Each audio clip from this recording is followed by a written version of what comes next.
During my research into the etymology in chemistry, one name came up very often, almost as often as Antoine Lavoisier. And while Antoine is now considered the founding father of modern chemistry, the person we are going to talk about today could be described as the grandfather of chemistry. Let's dive into the story of Jabir ibn Hayyan in only 3 minutes.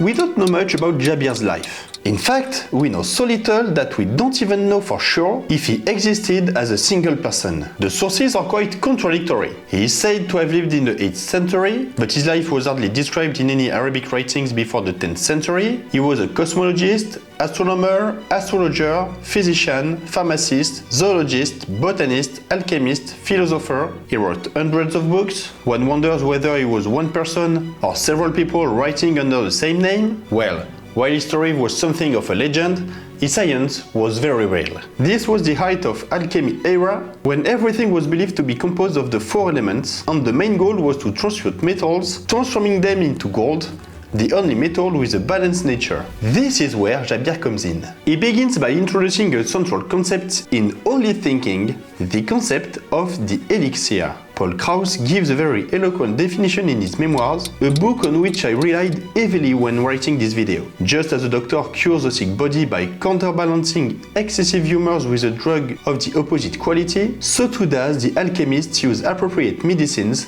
to cure the diseases of metals. And these medicines are none other than elixirs. That's it! Elixirs are medicines capable of curing diseased metals and transforming them into healthy metals. This simple concept of elixir will guide Jabir's chemical philosophy. To organize his thinking, he distinguished minerals from animal and plant substances, metal from spirits. Basically, he drew the first classification in chemistry. He also introduced the concept of balance, the need to measure and weight everything with precision, the quantities of products needed to prepare elixirs depending on the metal to be transmuted.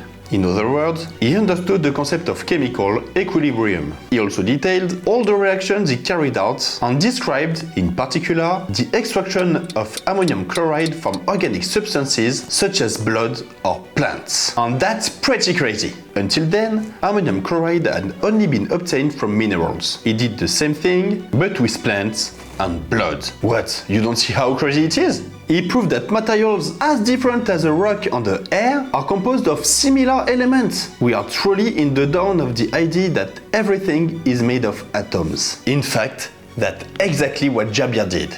He laid the foundations for modern chemistry, but with the knowledge available at this time. To conclude, I would like to return to the comparison I made between Jabir ibn Hayyan and Antoine Lavoisier at the beginning of this video. Jabir and Antoine both believed that rigor was essential to creating a new field, imagining a classification of substances, using precise quantities of reagents to obtain products in mathematical proportions, the fact that different things could be composed of the same elements.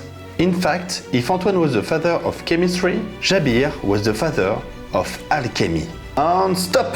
That's what I wanted to say about Jabir ibn Hayyan, a scientist who had an enormous impact on alchemy in the Middle East and North Africa, and whose texts are still widely studied today. Well, as usual, if you enjoyed the video, feel free to comment, share, like and subscribe. See ya!